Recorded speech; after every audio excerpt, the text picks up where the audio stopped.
You are listening to another No Fair Remembering Stuff, the Tuesday edition of the Professional Left Podcast, and available wherever you get your podcasts and at our website, proleftpod.com, where you can also contribute to this podcast.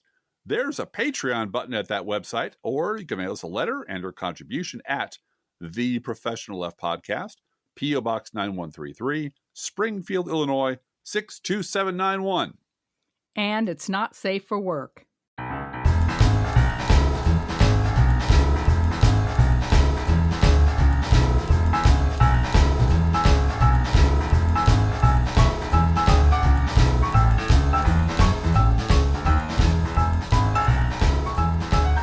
And today we're traveling back to campaigns and debates past, and my wife has warned me very sternly that this episode will not be allowed to run as long as the legendary Bill Clinton convention speech, which went on forever and in which he only got wild cheers when he finally said those two magic words, "in closing."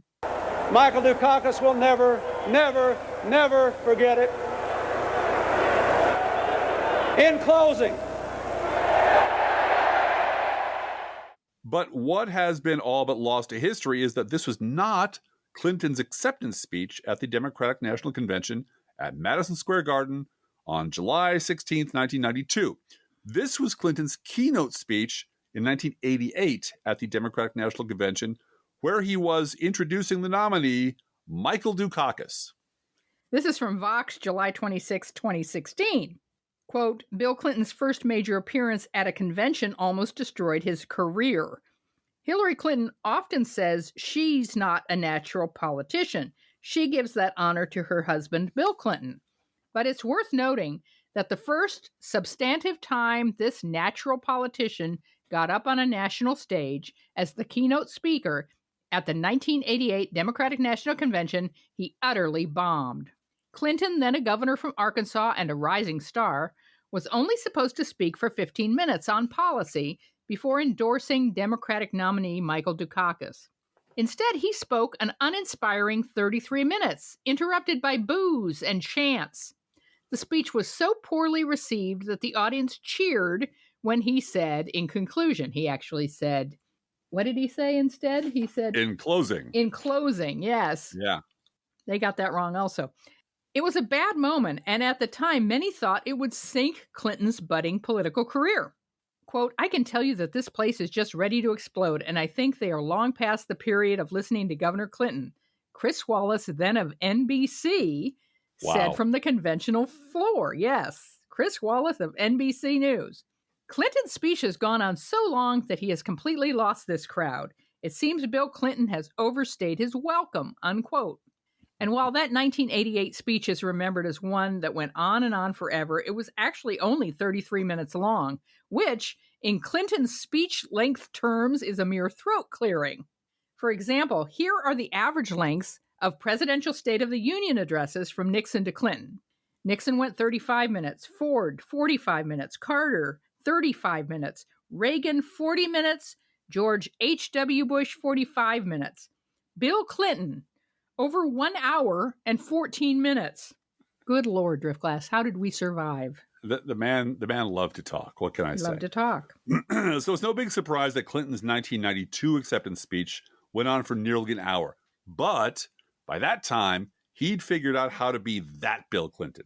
So he lightened it up with references to his awful 1988 speech. Well, I ran for president this year for one reason and one reason only. I wanted to come back to this convention and finish that speech I started 4 years ago. So I promised my wife solemnly that I would keep my blather this week under Clinton 1992, but I cannot promise to keep it under Clinton 1988. Also, yes, you can. Furthermore, honey, I cannot promise that I won't occasionally slip into mediocre Clinton imitations because the people got to hear what I got to say. They got to hear it, honey. They got to. I love your Clinton imitation. I Well, think it's awesome. Thank you, And my darling. mom liked it, too. My dad and mom liked it. Well, what can I say? Anyway. But today we will talk about Bill Clinton's vice president, Al Gore. Specifically, one of Al Gore's lesser-known debates that's come up a lot this week. Yeah, weirdly. You will remember that in 1992, there were three major candidates running for president. The incumbent Republican president, George H.W. Bush, the Democratic nominee, Bill Clinton, and the third-party independent candidate, H. Ross Perot. In many ways, the 1990s were like a dress rehearsal for 2016 and beyond. Ross Perot was the most successful challenger to the two-party system in 100 years. For much of the 1992 campaign, he led both Bush and Clinton by speaking in pithy generalities about competence and being a businessman rather than a politician. Does that sound familiar? Yeah, ring a bell? It was a wild campaign, and Perot tapped directly into the boiling rage of the white middle class who had gotten clobbered in the 1980s by deindustrialization and had their noses rubbed in the systemic corruption of the financial system by the savings and loan collapse and scandal. Like today, there was a widespread feeling among white middle-class voters that the country had failed, and it needed a strong man to knock it all down and start over. See if this description of Ross Perot in Dissent magazine from July of 2019 rings any bells. Headline, Ross Perot, Populist Harbinger. Views that were fringe in Perot's day have taken center stage in national politics. Quote, Yep.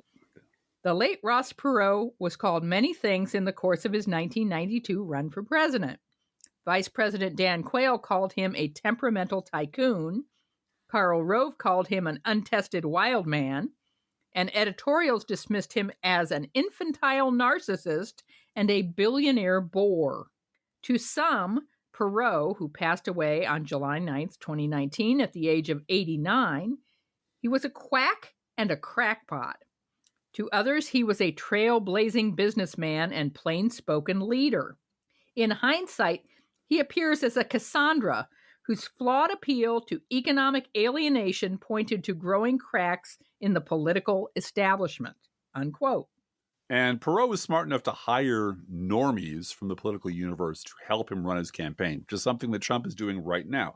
For example, Hamilton Jordan, believe it or not, he'd worked as Jimmy Carter's chief of staff, worked on that campaign for a while until he was fired, as did Lee Atwater's protege, Ed Rollins. And Frank Luntz was even in this mix. And we're going to just have to do a whole show on that campaign one of these days.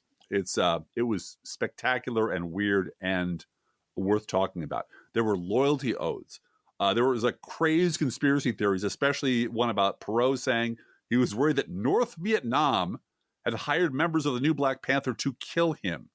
And the then new suddenly, Black Panther Party? The new Black Panther Party, yes. The new Black Panther Party to murder him, to assassinate him. And then Perot suddenly dropped out of the race, I think in July, and just as suddenly got back in the race in September. That's when the Perot campaign really just sort of, started to fall apart. But it also might have been Dana Carvey's finest hour. The following is a paid political announcement. Well, hi, I'm Ross Perot, and I've paid for this television time to address you, the American people. This week I've received the highest honor I ever could imagine when the volunteers asked me to jump back in and run for president. See now, I'm not a quitter. A quitter wouldn't jump back in the race, and that's just what I did. You see that? So your premise that I'm a quitter, it's just bogus to begin with, see?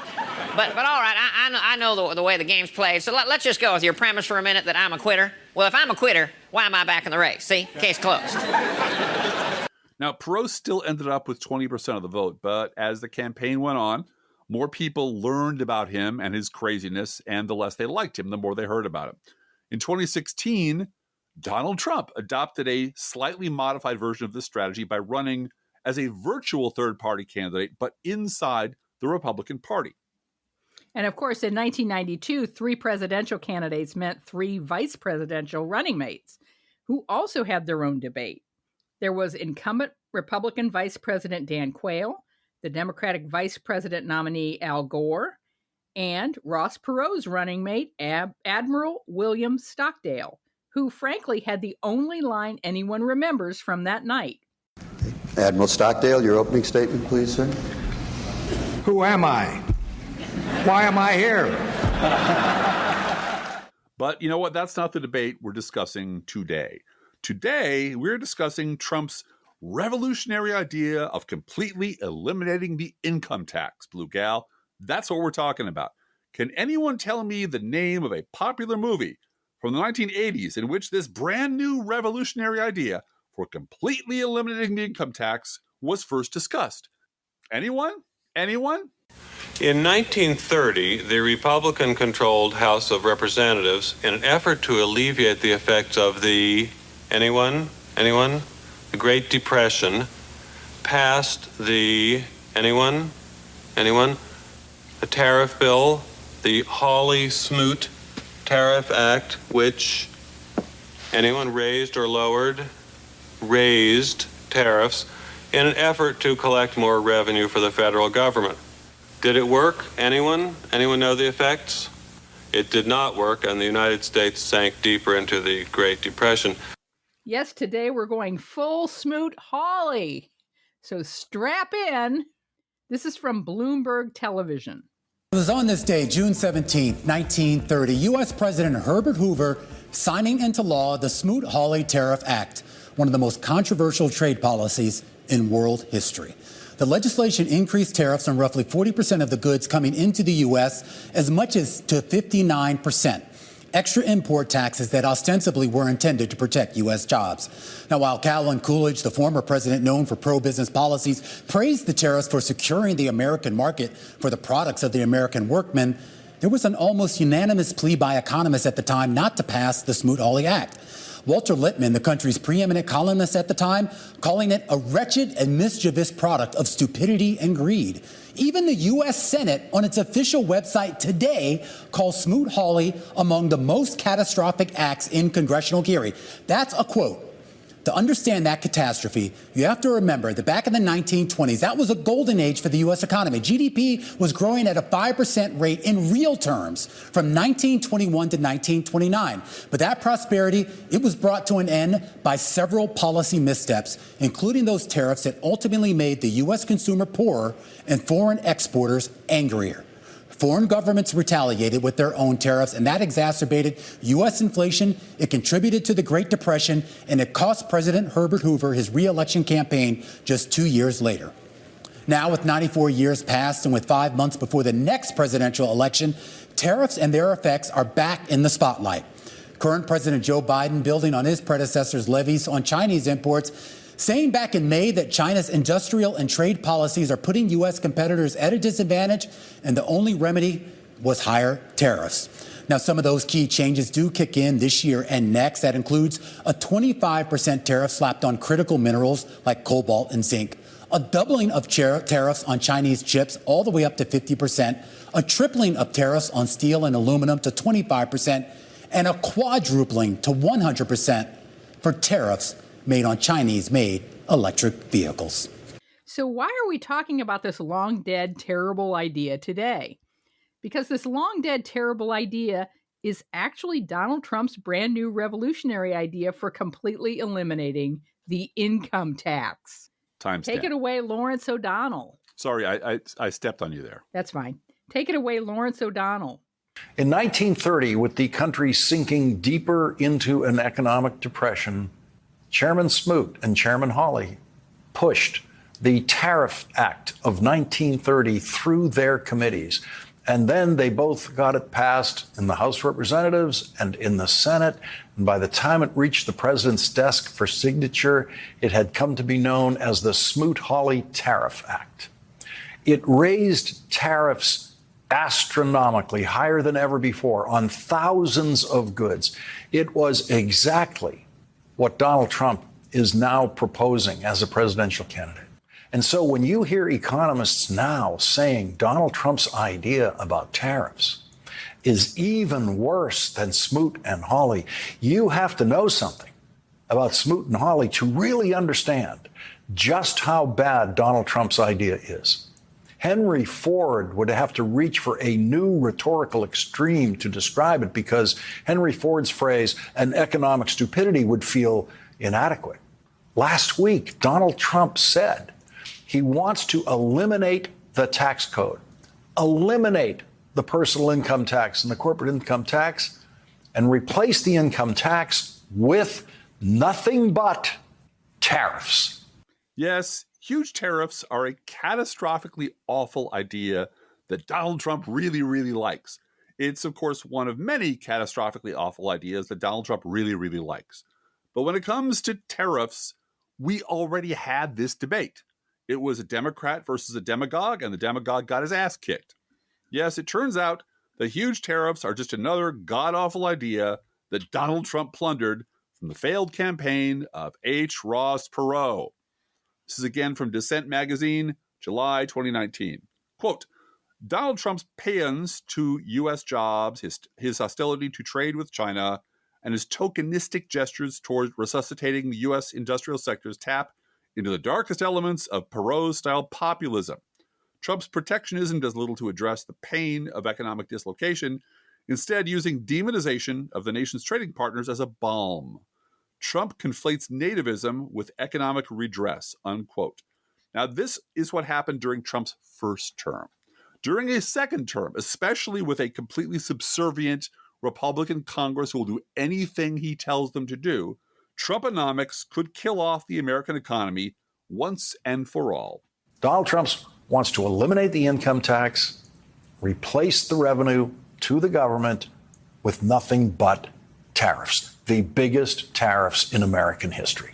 CNBC reports Donald Trump on Thursday brought up the idea of imposing an all-tariff policy that would ultimately enable the U.S. to get rid of the income tax, sources in a private meeting with the Republican presidential candidate told CNBC. Every Trump supporter who attends Trump's rallies believes Donald Trump's big lie when he says this. Nobody ever took money out of China like me. I took hundreds of billions of dollars out in the form of tariffs and taxes. Nope, he didn't take a penny from China, not one penny. It is reasonable to assume that most Trump voters believe that China pays the tariffs imposed by Donald Trump, because Donald Trump says that China pays the tariffs.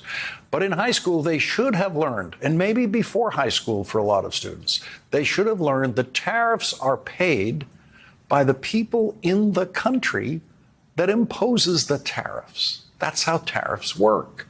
As we mentioned, we have already had this debate. It was Al Gore versus Ross Perot on national television, 1993 on the Larry King Show. Oh, remember the Larry King Show? Oh, yeah. Mm-hmm. Perot's campaign had raised his national profile to the point where he was asked to weigh in on national issues, even though he'd lost.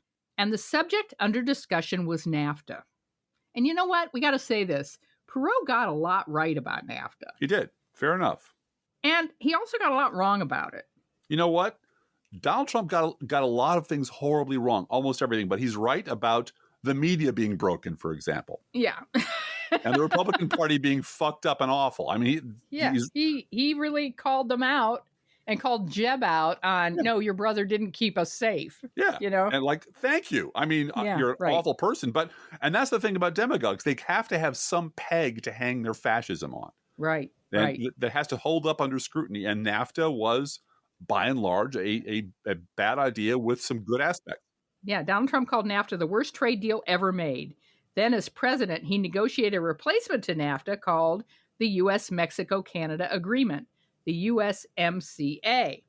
The USMCA changed NAFTA's font and cover page, and made a few minor tweaks to the deal, which Trump then hailed as the fairest, the most balanced and beneficial trade agreement we have ever signed. Ever in history. That's how he BS's people, you know. Yeah. But back in 1993, Bill Clinton more or less dared Al Gore to go on national television and debate NAFTA with Ross Perot. Perot goes on at great length about what a failure U.S. trade policy has been, quote, by design, unquote, and how it's almost impossible to do business inside the United States. He has his charts. He has photographs of good, decent, hardworking Mexicans. Perot, as always, was very aggressive, snapping at Gore, snapping at Larry King, constantly complaining he was being interrupted. Perot never stopped being the a-hole CEO who was used to everyone deferring to him and everyone shutting up and letting him talk as long as he wanted. So Al Gore asks him a simple question. How would you change it? Very simply, I would go back and study. First, we should look at this. It doesn't work. Well, what specific changes would you make in it? I can't unless you let me finish. I can't answer your question. Now, you asked me, and I'm trying to tell you. Right. Well, you brought your charts tonight, so I want to know what specific changes you would like to make in the treaty. If you're against it, let him respond. How can I answer if you keep interrupting? Go ahead. Go ahead. Okay. Now, first, study the things that work. The European community has had a similar experience. They got to Spain, Portugal, countries like that, where the wages were different, people didn't have rights, so on and so forth, and they made them come up the economic scale. In 1904, Theodore Roosevelt wrote a beautiful, simple statement. And basically, he said something very similar to what Congressman Gephardt recently said. He said, under no circumstances can we lower the standard of living of the working American. Therefore, any trade agreement we enter into must require a social tariff, I would say, that makes it an even playing field. And there we go. From then on in the debate, Perot is a dead man, although he doesn't know it yet. Gore smiled and let Perot keep talking until he wound down, and then, boom. Okay, can I respond now? The standard of living. Okay. Now, so your basic response is you would change it by raising tariffs. I just started, but you interrupted. On That's Mexico. the first thing I would do. It's the Right. first thing I would do. Okay. Now, I've heard Mr. Perot say in the past that, as the carpenter says, measure twice and cut once. We've measured twice on this. We have had a test of our theory, and we've had a test of his theory. Over the last 5 years, Mexico's tariffs have begun to come down because they've made a unilateral decision to bring them down some.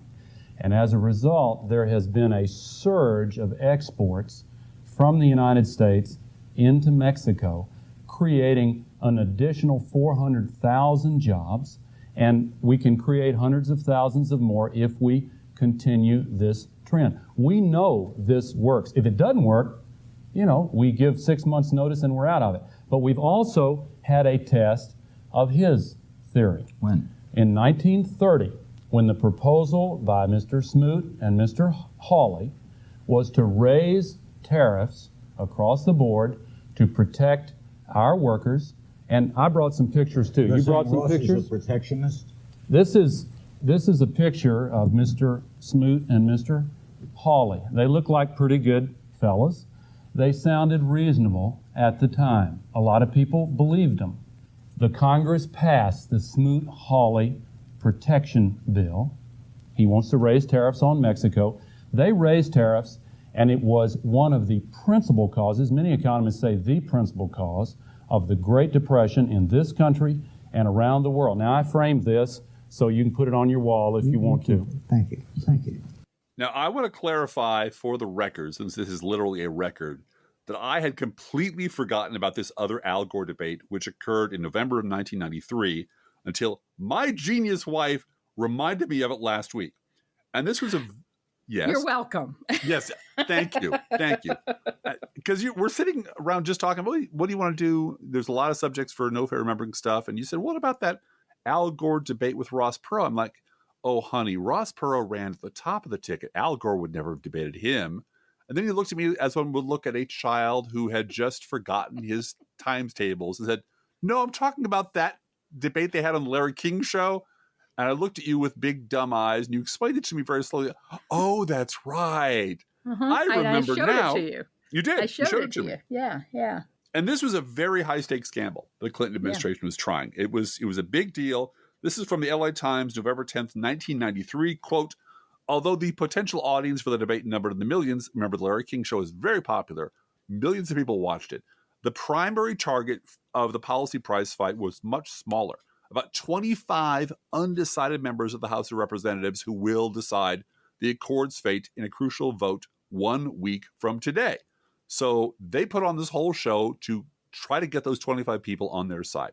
So how did Al Gore pull this off? Debate prep, baby. Debate prep. Just like they taught us in high school, back when we actually used to have a debate program in this country.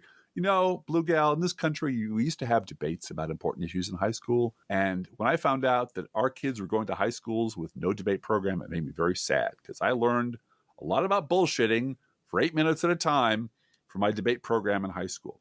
Now, this is from Time Magazine, November 22nd, 1993. Quote, Al's secret debating tricks. As he practiced last Monday night for his debate the next day with Ross Perot, the normally restrained Al Gore began to argue aggressively and gesture wildly with his hands. I hate to say this to you, said the vice president's old friend Tom Downey, but you're a little too animated. Feigning hurt, Gore answered, so you'd like me to be a little more wooden? Yeah, Downey deadpan, play to your strength. Bill Clinton had proposed the debate on something of a dare, leaving Gore only 4 days to prepare for the face-off. The president's aides immediately professed anxiety about the Veep's prospects. But Gore was really diligent and was very good at preparing things, very good at lining up his facts and making arguments like this. Gore set out to beat the carefully lowered expectations. He spent Saturday alone reading a giant black briefing book prepared by his aides. On Sunday, he reviewed videotapes of Perot's recent TV appearances and directed research into Perot's many claims, discussing lines of counterattack with aides. On Monday, a team of nearly a dozen advisors fired questions at Gore for 2 hours over a chicken dinner at the Naval Observatory residence and then held a mock debate on stools in a foyer. Oklahoma Democrat Mike Sinar played Perot, and White House Communications Director Mark Giron stood in for the moderator, Larry King, unquote. And that bit about steering Perot into using the T word, tariff, having the story of the Smoot-Hawley disaster at the ready, including a framed photo of Smoot and Hawley on hand to whip out and hand over to Perot, that was all Gore's idea. Meanwhile, from the same Time article, quote, meanwhile, in an effort to set the volatile billionaire on edge, White House aides publicly called Perot crazy. The psych-out war paid off. When Perot began arguing about the ground rules in his very first exchange with Gore, does that ring a bell? Yeah. Officials watching the debate at the White House resorted to quiet high fives. Wooden never looks so good. Unquote. Yeah. And this is really our only advice for President Joe Biden going into Thursday's debate. Have your surrogates remind everyone that Trump is insane. Mm-hmm. Remain calm, be yourself, laugh at the crazy orange lunatic. Talk about Roe v. Wade. Talk about record low unemployment. Talk about record low crime. Talk about manufacturing and infrastructure and unions. Talk about the future. Talk about kids and education. And if possible, have a framed photo of Smoot and Hawley ready to go. And maybe make some joke about, this isn't classified, so you can actually take this to Mar-a-Lago. Yeah. And, the FBI won't come for you. Yeah. It was, once you reminded me of it and I watched the video, it was just a moment. It was such a moment. Yep. Al Gore had this framed photo ready to go of these two guys, and he knew exactly what he was going to say. He'd prepared and gotten ready. And Biden's good at that. Biden's great at that. But Biden needs to be Biden. He needs to be loose. He needs to laugh at this guy. He needs to just roll his eyes and call him nuts. And don't interact with him. Talk about your stuff in your way. That's what people like to hear. They like to hear Uncle Joe throwing elbows at the lunatic and then talking about the future and what's going on so far and the mistakes that might have been made and what you're going to do to fix them and the real problems that the country's facing and all the stuff you're trying to do, but the Republicans are standing in your way, and just be Joe Biden. And say something like, just speak through the moderators. Don't even address Trump, and just say, I think my opponent is upset that his inauguration size was smaller than Obama's. Yeah. And you know what? It never hurts in occasions like this. In high school debate, you never attack the judges. Yeah, but right. You know what? It wouldn't be a terrible idea to say, it would have been really helpful if you guys would, fact check this asshole while he's talking. Because there's just too many lies coming at us too fast for me to address them all. And really, isn't that kind of your job to find out if what he's saying is true or false and tell these good people who are watching the show right now if he's lying? Because right now he's lying his ass off and he's going to keep doing it the rest of the night. So maybe you could step in every now and then and shake your head. It's not a bad idea. It's not a bad tactic. And finally, in a somewhat expected coincidence, but nonetheless a very funny coincidence, it's not only Lawrence who had reminded us about the Smoot-Hawley thing this week. I was listening to the most recent episode of Know Your Enemy, which is an academic deep dive discussion into the history of conservatism and so on and so forth, which dropped yesterday. And at the very end of that podcast, which I was listening to this morning, the Gore Perot debate and tariffs came up. Yeah. And I'm like, yeah. God damn. Because it's really timely. And what Trump is suggesting as a policy, we've already done. Yep. And we've already debated, and it worked out horribly. It's going to work out horribly for farmers. Look what he did to farmers in his first term. Oh, yeah. Well, he thought he was saving them, and then he had to bribe them with tax money. Exactly. Because they had destroyed their livelihood. Their exports. Yeah. They need to export food, and they don't need a tariff, a punitive tariff coming back at them because we put a tariff on everything. Now, it's clear Biden is using tariffs against China, very punitive tariffs, when they steal things from us. And he's saying they're stealing intellectual property. I don't think any president's ever said they stole this stuff. Stealing, right. Yep. Stealing. Yeah, because they're on their back heels right now. But if you're going to talk economically, you're going to talk about crazy billionaires and tariffs and NAFTA, you're going to end up in talking about Ross Perot, because all roads lead back to Ross Perot. They do. They do. And again, Perot had some correct things about NAFTA. He did. You know, NAFTA did hurt American jobs. It did. And there's no denying that. No. But he was also a crazy old billionaire who thought he ran everything. Well, and if you want to hear more about sort of the length to which Ross Perot was crazy, the length and breadth of his madness, and the really kind of despicable evil stuff that he was doing, the grifting and the lying and the exploitation of people's fears, the podcast, the Know Your Enemy podcast, they were reviewing a book called the name of the book. What was the name of the book, Blue Gal? It's called When the Clock Broke, Con Men, Conspiracists, and How America Cracked Up in the Early 1990s by John Gantz. Yeah, that's. I didn't have that in front of me, but you do. And thank you very much. You're welcome. I plan to read it. I'm not here to sell you that book. I'm not here to tell you anything, review it, other than the guy who was being interviewed. The author, John Gantz, was very knowledgeable. And this really felt like, yep, this was a dress rehearsal. The 90s were a dress rehearsal for what we're going through right now. They were trying ideas out. It didn't quite gel. It didn't quite achieve critical mass, but now it has, and now we're in actual trouble. Now we have to do something about it. And don't forget, we don't have any trade barriers or tariffs on this podcast. So this is a duty-free show. So we really do need more Patreons to make this podcast fly. So if you can spare $5, please spare $5 and visit our Patreon at patreon.com/ProLeftPod. And thank you for that. And see you next time. Can you say see you next time in Clinton's voice, please? See you next time. You know, you people, I tell you, you people are the best. You're the heroes out there. You guys are the heroes. We're just here as a conduit for your ideas. So see you next time. Thank you, Driftglass. Love you, Blue Gal. I love you too. Bye.